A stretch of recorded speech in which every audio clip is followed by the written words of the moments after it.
Social media पर channel Mahalakshmi की ओर से आप सभी के पास सादर जय जयंत करते हैं की शुरुआत। 18 एयरपोर्ट बंद है इस समय और 150 से ज़्यादा फ्लाइटें बंद हैं। 24 घंटे बाद मिल रहे हैं आपसे सीधा जब कहते हैं मिसाइल अटैक, खटक खटक सादर जय जिनेंद्र के साथ। पर आज जब चारों तरफ हमारे बीच में जैनों की एकता के गुंजायमान हो रही है, विले पार्ले से लेकर उस घटना से हर जगह पर उसके बीच में क्यों एक जगह पर चोट हो रही है। चलन महाराज भी कुछ समय पहले शिरपुर गए थे, वहीं के दृश्य दिखा रहे हैं कुछ आपको पुराने चित्र हैं। ये जब शिरपुर अंतरिक्ष पाशनाथ समझ गए, कहते बेड़ियों में भगवान कहते हैं कृपा करती थी, चलते फिरते हमारे तीर्थ थे। गुरु रचाशी ने कि उन बेड़ियों को हटवाया गया, उस तले को खुलवाया गया था। लेकिन उसके बाद से हम दोनों भाइयों में बस इसके अंदर इतनी नोकझोंक क्यों हो रही है कि जहाँ पर दिगंबर आमनाओं के साथ एक पर दोनों भाइयों को कह दिया कि बराबर चलो हम अदालत की बात मानते हैं, ये नहीं कहते कि मेरी है तेरी है, नहीं, उसमें समान अधिकार से बराबर समय 3-3 घंटे का दे के दिया गया, कोई बात नहीं, चलिए उसके अलावा। लेकिन बाकी सब जो हैं दिगंबर होने के बाद, क्लियर वेदी होने के बाद सब जगह लिखा है।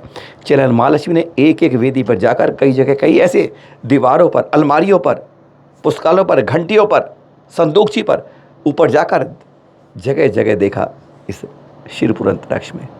लेकिन इस रविवार को फिर वह त्रसदी हो गई जो महीनों से कहते शांत था, लेकिन 2025 में ऐसी कोई घटना नहीं सुनी थी।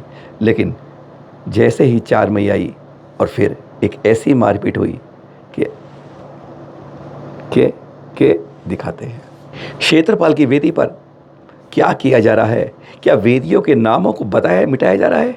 आज आपको सब बताएंगे, पर देखिएगा कैसा बुरा हाल कर पाएंगे हमारे महेश भैया पुजारी।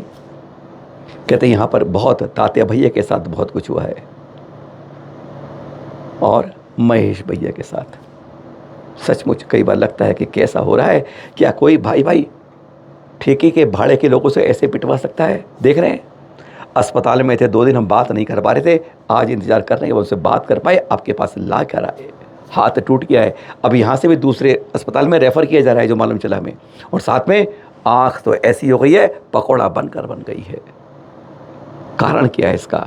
इसका एक बहुत बड़ा कारण है, वह आपको बताते हैं। और क्षेत्रपाल की 2 वेदियाँ हैं। दिगंबर आमनाओं में भी माना जाता है इन्हें, श्वेतांबरों में क्षेत्रपालों की कोई महत्व नहीं जाती है, वो क्षेत्रपाल नहीं मानते हैं। लेकिन यहाँ पर उन पर वेदियों पर कब्जा होने की शुरुआत की जा रही है, ये आरोप लग रहे हैं और सब स्पष्ट रूप से हर कोई इस बात को देखता है। उन सब पर लिखा हुआ है दिगंबर वेदियाँ, आपको सब दिखाएंगे। लेकिन ये दिखा रहे हैं वेदी नंबर 13, 12 और 13 2 क्षेत्रपाल वेदियाँ हैं। यहाँ पर दिगंबर आमनाओं में हर कोई मानता है, लेकिन यहाँ पर श्वेतांबरों की कोई मान्यता नहीं होती। पर वो अपने आप से हार चढ़ाएंगे, वर्क चढ़ाएंगे, सिंदूर चढ़ाएंगे और फिर सिंदूर चढ़ाया जब फैलता है तो उसके बाद में जहाँ वेदी का नाम लिखा उसे मिटाया जाता है। रगड़ रगड़ रगड़ कर एक दिन मिट तो जाएगा निशान, चाहे वह ऑयल पेंट से लिखा हो चाहे किसी रूप से। एक कोशिश इस तरह की हो रही है। ये वेदी नंबर 13 पर देख रहे हैं जहाँ इस तरह से गिरता है सिंदूर, मना करते हार नहीं चढ़ाने, कुछ नहीं चढ़ाने, पर एक सहूलियत दी गई। जो पिछली बार झगड़ा हुआ था तो कहा गया कोई बात नहीं, आप इस पर एक बार हाथ जोड़ के दूर से आप हाथ जोड़ लीजिए, कोई बात नहीं, भाई भाई तो हैं, महावीर स्वामी के दोनों संतान हैं, अगर आपको इतने से खुशी मिलती है कोई बात नहीं है। लेकिन वो 3 घंटे की छूट के बाद, 3 के बाद, 6 के बाद, 9, हर 3 घंटे बाद वह शुरुआत हो जाती है और बाद में मिटाने की मशक्क़त शुरू हो जाती है, जो बहुत हैरानगी वाली होती है। यह है क्षेत्रपाल की वेदी नंबर 12। अब इस पर दिगंबर क्षेत्रपाल वेदी नंबर 12 नहीं पढ़ा जाता है। रगड़ रगड़ के इसका नाम साफ हो गया है। बड़ी मुश्किल से आँख फाड़ कर देखोगे तो आपको दिख पाएगा कि यहाँ पर कुछ लिखा गया था। ये काम हो गया है, 13 से भी हो जाएगा, 5-6 महीने ज़्यादा नहीं लगेगा टाइम। कोई बार बार जब रगड़ोगे आप तो कब तक उसकी जिंदा मिसाल बच पाएगी? एक इतिहास जो था वह इतिहास में बट के सिमट के ख़त्म हो जाएगा। बस यही तो बात झगड़ा हो रहा था कि वो फिर वेदी पर फूल चढ़ा, हाथ चढ़ा रहे थे, उन्होंने हाथ निकाला और कहते हैं उसको धड़ धड़ धड़ ऐसे धुनाई कर दी जैसे कोई तबला बजा रहा है उनके शरीर के ऊपर। सारी घटनाक्रम के बारे में चलन महालक्ष्मी की बात हुई महेश पुजारी जी से, उन्होंने बताया अपना दर्द का हिस्सा। कहते अब भी तकलीफ़ में हूँ, अब इन्होंने मुझे दूसरे अस्पताल में रेफ़र कर दिया है। भाई भाई की शिकायत करे, जो अलग लोगों को लाकर इस तरह के भाड़े के। कहते हैं एक साधु ने इस संकेत दिया था इस बारे में कुछ, लेकिन यह भी आरोप लगा रहे हैं महेश जी। क्या कह रहे हैं उन्हीं के मुख से सुनाते हैं पहले। महेश पुजारी भैया जी, ये मुझे कुछ फोटो दी गई हैं जिसमें आपके हाथ पे प्लास्टर लग गया है, मुंह पूरा सूजा हुआ है, ये क्या जी हुआ है? आप वहां पर शिरपुर में पूरी वहां देखते हैं सारी वेदियों को, ऐसी क्या घटना हुई जो ये चोट कैसे लग गई आपको इतनी भयानक? क्योंकि मैं कई दिनों से क्षेत्रपाल की वेदी पर से गुजर रहा था और मेरे ध्यान में जब ये बात आई कि ये हार रखने स्वतंबरी जो है श्रावक लोग उनके जो कथित पुजारी हैं उनके साथ मिलके वेदियों के साथ छेड़छाड़ करते हैं, उनको स्पर्श करते हैं, क्योंकि उनको वहाँ छूने स्पर्श करने का कोई अधिकार भी नहीं है, ना कोई उनको इस तरह की हमने बार बार के लिए कोई सुविधा भी दे रखी है। मतलब 12 नंबर 13 नंबर वेदी जो है क्षेत्रपाल जी की? जी हम्म हाँ, 12-13 नंबर। और हम क्योंकि हम सिद्धांत सगा जी के साथ जब बासिम चातुर्मास में थे उसके बाद हमने आके देखा कि जो वेदियों पे नाम लिखे हुए थे ऑयल पेंट से, हाँ वो भी धुंधले पड़ गए और वो सिंदूर लगाने उनके पुजारी गण आते थे और सिंदूर को फैलाते थे और सिंदूर को वहाँ पे गिरा के घी के दिए के तेल को गिरा के उसको पोंछने के बहाने से उन्होंने हमारे तथ्यों को मिटाने का प्रयास किया और एक वेदी का पूरा मिटा भी दिया उनने। कौन सी वेदी का? क्षेत्रपाल वेदी नंबर 12 का। अच्छा 12 का वहाँ लिखा दिगंबर वेदी लिखा हुआ, दिगंबर आपने लिखा होता है वो जो पूरा हर वेदी पे लिखा हुआ है जो? हाँ हाँ, हर वेदी पे जो क्रमांक लिखा हुआ है हाँ। पहचान के लिए, एक वेदी का पूरा मिटा दिया, दूसरी पे भी उनकी वही प्रक्रिया जारी थी। अच्छा। और अपने वो जैसे ही वो मूल वेदी का समय होता था तो कुछ लोग उनके यहाँ आके बैठ जाते थे और अपने भी यात्री का दर्शन करने जाते थे तो हमारा समय ऐसे कहकर उनको बाहर कर देते थे। एक दो बार उन्होंने मेरे से भी ऐसी बात कही तो मैंने कहा आपका समय तो केवल मूल वेदी पर है। हाँ। आप यहाँ किस अधिकार से आ रहे हैं? आपको कोई सुविधा है नहीं और यदि है तो दिखाओ मुझे। तो बोले हमारे परमहंस उनसे बात करो। मैंने कहा वही तो सारे कब्जे करवा रहा है, उन्होंने मूर्ति का लेप लगा कर स्वरूप बदल दिया है। अभी एक का बात खत्म नहीं हुआ, आप नया विवाद क्यों शुरू कर रहे हैं? पिछले साल भी अपन ने ये तय किया था कि हाँ कि चलो एक बार दूर से आप लोग रखना चाहते तो एक बार आस्था के लिए दूर से रख लो, पर हम दूर से एक बार कर, दूर से दर्शन कर लो, ये बात तो हुई थी बस के भी चलो हम इस सुविधा देते हैं, पर हाँ, ये हाँ। अब ये अपना हर बार शुरू कर दिया उन्होंने इस तरह का? हाँ, उन्होंने जो सभी समय में शुरू कर दिया, उन्होंने 3 बार लाना शुरू कर दिया। तो ये आपको चोट कैसे लगी इसमें फिर? ये जब मैं वहाँ पे गया, जब हमने उनको 2-3 बार समझाया। ये कब की घटना है? कब की घटना है? ये रविवार के दिन। रविवार की। अच्छा, फिर क्या हुआ? जब मैं वहाँ पे गया रविवार को, मैंने ये सभी लोगों से बोला अगर ये हार वगैरह नहीं हटाया जाएगा तो मैं हमारा निकल के देखूंगा और जो है मैं भोजन नहीं करूँगा, क्योंकि हमारे क्षेत्रपाल देव की अवमानना हो रही है, हमारी आस्था के साथ खिलवाड़ कर रहे हैं। हमको हमारे लिए वैसे समय कम पड़ जाता है, 3-3 घंटे के लिए हमारे यात्री लाइन में खड़े रहते हैं और ये इस तरफ भी अतिक्रमण करना शुरू कर दिया है, तो ऐसे नहीं चलेगा। आपके पास अगर कुछ लिखित में है तो ला के दीजिए, तो नहीं है तो आप बिल्कुल वहाँ पे इस तरह का प्रयास नहीं करेंगे जिससे कि हम लोग को असुविधा हो। तो जब मैं वहाँ पहुँचा, वहाँ पे मैंने पहले भी मौखिक समझाया था, पुलिस के द्वारा भी हमने सूचना दी थी, आवेदन भी दिया था कि ये जो है अपन ने आंदोलन से पहले जो 28 जून को मोर्चा जो निकाला था, हाँ, तो इसके पहले 27 तारीख को जो वहाँ थाना प्रभारी की उपस्थिति में बैठक हुई थी, उसमें अपन ने सब शांति की दृष्टि से तय कर लिया था कि चलो अपन ऐसा इतना करके इस टाइम अगर आप दूर से रख भी लेते हैं तो हम कोई आपत्ति नहीं है, लेकिन आप 3 बार रख रहे हैं, उल्लंघन कर रहे हैं। उसके बाद उन्होंने पुलिस के सामने इसको फाड़ दिया था बाद में। तो अब ये क्या हुआ? चोट कैसे लग गई फिर ये? फिर जो है मैं जब जैसे ही मैंने जाके वो स्पर्श कर रहा है, हार को भी उन्होंने स्पर्श करके रखा है, तो मैंने हार को खींच दिया। मैं सोले में गया था, जैसे ही मैं हार को खींचा तो उन्होंने मेरे पर ताबड़तोड़ प्रहार शुरू कर दिया। किन्होंने? आगे से आया, कोई पीछे से आया, जो सितंबरी कर्मचारी थे और उनसे पहले उनका परमहंस साधु भी आया था, वो उनको इशारा करके गया था और उसके ही इशारे पर सब उन्होंने कर्मचारी ने हमला किया। और फिर जो है मेरे किसी ने पीछे से पकड़ा, किसी ने गला दबाया, किसी ने ऐसे करके 8-10 जो भी उनके लोग को झेल दिया। तत्काल फिर हमारे जो कर्मचारी ऊपर थे उन्होंने आवाज़ सुनी और वो बीच बचाव के लिए आए। तब तक मेरे को काफ़ी चोट लग चुकी थी, गंभीर चोटग्रस्त हो गया था मैं। और अभी भी मैं अस्पताल में भर्ती हूँ और ब्लड प्रेशर मेरा भी नियंत्रण नहीं हो रहा है, तो यहाँ से ही मुझे दूसरे अस्पताल के लिए रेफर किया जा रहा है। इसकी कोई कंप्लेन कराई है आपने? हाँ, इसके लिए कंप्लेंट के लिए अभी हमने प्राथमिकी वहाँ पे जब घटना घटी तो हम थाने पे गए, थाने वालों ने हमको यहाँ अस्पताल भेजा, वहाँ के अस्पताल वालों ने बासिम के लिए रेफर कर दिया। अब बासिम से शायद मेरे को दूसरे अस्पताल के लिए भेज रहे हैं, क्योंकि अभी स्थिति पूरी नियंत्रण में नहीं है। अब हम कुछ आपको ये प्रमाण दिखा रहे हैं, देख रहे हैं आप ये हर वेदी के ऊपर नाम लिखा हुआ दिखा देगा, श्री दिगंबर पंचमेरु वेदु नंबर ये, श्री दिगंबर आदिनाथ वेदी नंबर ये।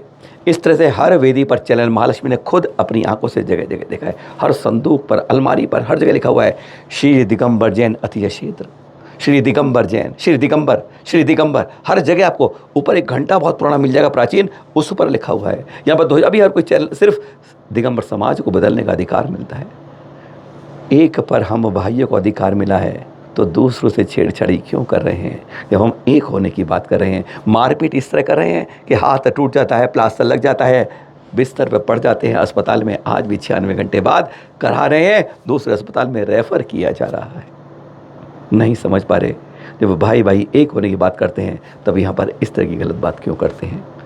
समझिए, समझाइए, जागिए, अरे गले लगाइए, गले के चक्कर में किसी के दूसरे में मत करिए। दृश्य दिखा रहे हैं आपको कर्नाटक के भटकोली के हारोली संगीतपुरा, इस प्राचीन तीर्थ से जिसके हाल बेहाल हो रहे हैं। मुनिषी प्रसंग सागर जी पहुँचे यहाँ और देखकर उनकी आंखें नम हो गई। उन्होंने कहा, मैं अपील करना चाहता हूँ सरकार से भी, समाज से भी, अयोध्या को ऐसा बना सकते हो तो क्यों नहीं इस तीर्थ को ऐसा बना तो सकते हो, पर बनाते क्यों नहीं हो? एक अपील सीधा उनसे सुन लीजिए, क्यों नहीं इसका जीर्णोद्धार होके उस तीर्थ को रूप मिलता? गजब की मूर्ति है, कहते हैं इतना आकर्षण है कि कहते हैं आंखें चुंधिया जाती हैं, शर्म से झुक जाती हैं जब यहाँ के चारों तरफ का हाल इस तरह। सुनिए ज़रा मुनिषी प्रसंग साझे सीधे सीधे उन्हीं के साथ। देखिए, कर्नाटक में भटकल जैसे गांव शहर है, उसके पास हाडोली संगीतपुरा है। यहाँ पर चन्नेवर रानी, जैन रानी थी। यहाँ पर बहुत बड़ा उनका साम्राज्य था। यहाँ पर संगीतपुर में हाडोली भी इसका गांव पुकारते हैं। यहाँ के लोग जैन समाज कम है, 4, 5, 10, 15 घर है, उधर दूर दूर है, लेकिन जंगल में ऐसी स्थिति मंदिर है, कोई देखने वाला नहीं, लेकिन गवर्नमेंट के हाथ में है। मैं कहना चाहता हूँ गवर्नमेंट से, अगर आपके अयोध्या नगर में आप राम मंदिर बना सकते हो, सरकार को मैं कहना चाहता हूँ अपना जैन धर्म के लिए, समाज के लिए ये मंदिर सौंप दे, हम पूजा पाठ करेंगे। देखिए हालत कैसा है। अगर देश में समृद्धि शांति चाहिए तो ऐसी भगवान को ऐसे अनाथ मत छोड़िए, हमसे छीनो मत। अपने भगवान को पूजा करने के लिए एक ऐसा आपको निवेदन है नरेंद्र मोदी से, हम कर्नाटक में बैठ करके यहाँ भटकल में ये वीडियो जितने भी चाहे तो इतने पूरे शहर भारत में शेयर करो। ऐसे बहुत बड़ा मंदिर है, इसको रक्षा करना चाहते हैं हम। ये गवर्नमेंट से, आर्कियोलॉजी डिपार्टमेंट से आप हमारा मंदिर अपने हाथों में सौंप दीजिए। बस एक कहना चाहते हैं, आइए पूरा देश को जैन समाज में कहना चाहता हूँ, इस मंदिर रक्षा करने के लिए आप सब साथ दे दें। हम बार बार आपके घाव को कुरेदते रहते हैं, विले पार्ले के मंदिर के बारे में बताते रहते हैं। 27 जून को वैसे हाई कोर्ट में सुनाई होनी है, अभी बीएमसी लगा हुआ है, रोज़ चर्चाएं हो रही हैं, वहाँ पर आज भी हुई थी। दर्शन करवा रहे हैं आपको उस मंदिर के जहाँ पर छत नहीं है, दीवारें तोड़ दी गई हैं, सरकार प्रशासन ने बुलडोजर चला दिया। हर नेता ने उसकी बुरी तरह से भर्त्सना करी है, निंदा करी है, चाहे वो पक्ष का हो चाहे विपक्ष का हो। एक सुर में किसी ने भी इसका विरोध नहीं किया कि यह जैन समाज को तोड़ने के लिए आवाज़ नहीं उठनी चाहिए।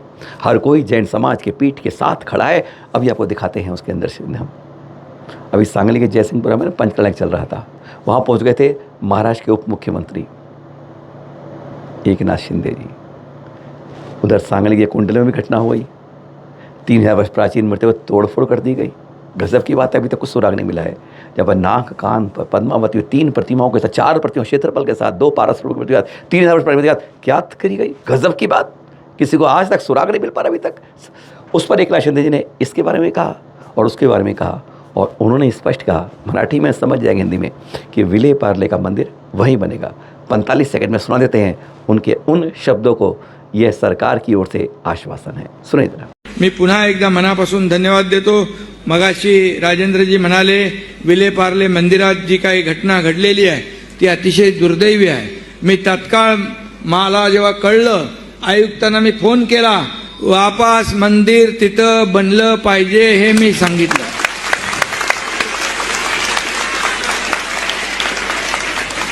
आणि ज्या अधिकाऱ्यांनी आगाऊपणा केलाय त्याला तात्काळ त्याच्यावर निलंबनाची कारवाई करून टाकली, त्यांच्या सूचनाही देऊन टाकल्या मी, कारण चुकीच्या पद्धतीने असं करायला नको.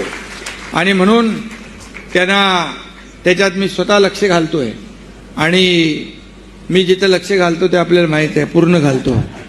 गुरु आचार्य सुनील सागर जी देख रहे हैं आप. हाँ, इनके आशीर्वाद से उदयपुर में प्राकृत विद्या प्रशिक्षण शिविर शुरू हो रहे हैं 12 मई से 18 मई तक. जी हाँ, लगभग 20 मंदिरों की सूचनाएं मिल चुकी हैं.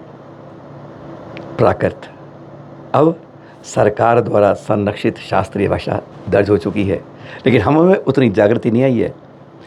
अपने जैनत्व को बचाने के लिए, पुरानी संस्कृति को रखने के लिए, संरक्षित करने के लिए 500 करोड़ रुपए सरकार द्वारा कराया गया है.